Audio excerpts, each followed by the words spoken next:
Hello guys, welcome back to my channel. आज मैं साजन घर का महा एपिसोड बोलने जा रही हूँ। एपिसोड की शुरुआत बहुत ही इमोशनल मोड से होती है। कबीर गुस्से में पूजा को घर से निकालने के लिए उसका बैग फेंक रहा होता है। तभी डॉक्टर आकर उसको सबको एक बहुत बड़ी खुशखबरी सुनाते हैं कि पूजा प्रेग्नेंट है। ये सुनकर कबीर बहुत खुश हो जाता है और पूरी तरह बदल जाता है।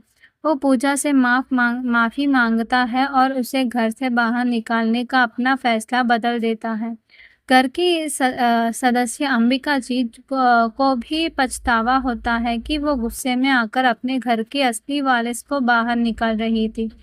पूजा की प्रेगनेंसी की खुशखबरी में पूरे अग्रवाल परिवार में बहुत बड़ा उत्सव मनाया जाता है।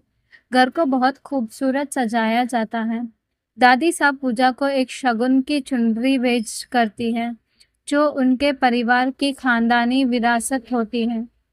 इसके साथ ही अंबिका जी एक बहुत बड़ी घोषणा करती है कि परिवार की आधी संपत्ति और सारे खानदानी गहने पूजा के होने वाले बच्चे के नाम किया जाएंगे। इस खुशी के मौके पर सभी लोग मिलकर डांस परफॉर्मेंस देते हैं। दूसरी तरफ बेला पूजा की इस खुशी से बेहद चिढ़ जाती है बहुत। वो पूजा को अकेले में धमकी देती है कि कबीर अभी भी उसके वश में है। एक सीन में बेला जानबूझकर पूजा को धक्का देती है, जिससे अंबिका जी देख लेती हैं और गुस्से में बेला को एक जोरदार थप्पड़ मार देती है।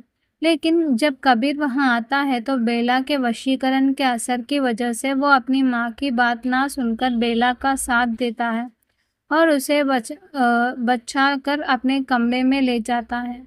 पूजा ये देखकर बहुत टूट जाती है कि कबीर पूरी तरह बेला के वश में है।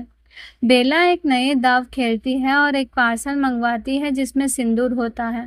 वो अकेले में कबीर को बहुत ज़्यादा हिप्नोटाइज करते हुए कहती है कि वो उसकी मांग में सिंदूर धरे ताकि उसकी पत्नी होने का पूरा हक मिल सके। कबीर वश में होने के कारण जैसा ही बेला की मांग में सिंदूर भरने वाला होता है, तभी सही वक्त पर पूजा वहां पहुंच जाती है और कबीर का हाथ पकड़कर उसे रोक लेती है।